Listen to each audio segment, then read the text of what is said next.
So good day sa inyo mga boss. So meron na naman tayong kakalikutin dito sa MXi. So ito yung stock natin, icy blue yung background color niya, which is T10 yung sukat, maliit na bulb.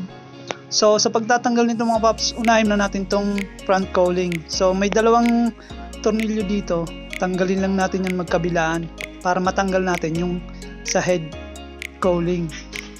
Kasi tatama yung head cowling kapag hindi mo tinanggal yung nasa front. So tanggalin na natin mga boss.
So ayan mga boss, natanggalan natin. So ito yung dalawang ilaw dito, which is yung ano natin sa signal light natin yun, tsaka sa high beam ng dun sa kabilaan. Sa ilalim pa nun, meron dun tig-isa sa magkabilaan. Yun yung papalitan natin. Dun yung pwesto ng ating background panel.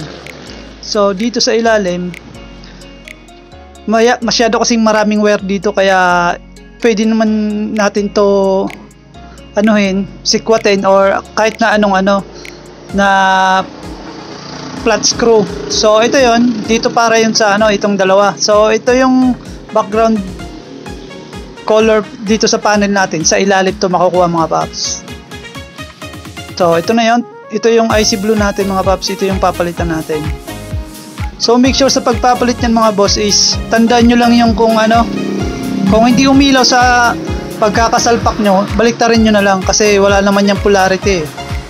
So ito yung magkaibang hugis ng dalawa. Ito parang bulb type, tsaka ito parang flat siya, pero may coated siya na goma. Mahaba nga lang. Pero hindi na matatama yun sa ilalim ng panel kasi may space pa naman doon. So gumagana naman mga boss. Okay naman yung pagkakasalpak natin. So tingnan natin kung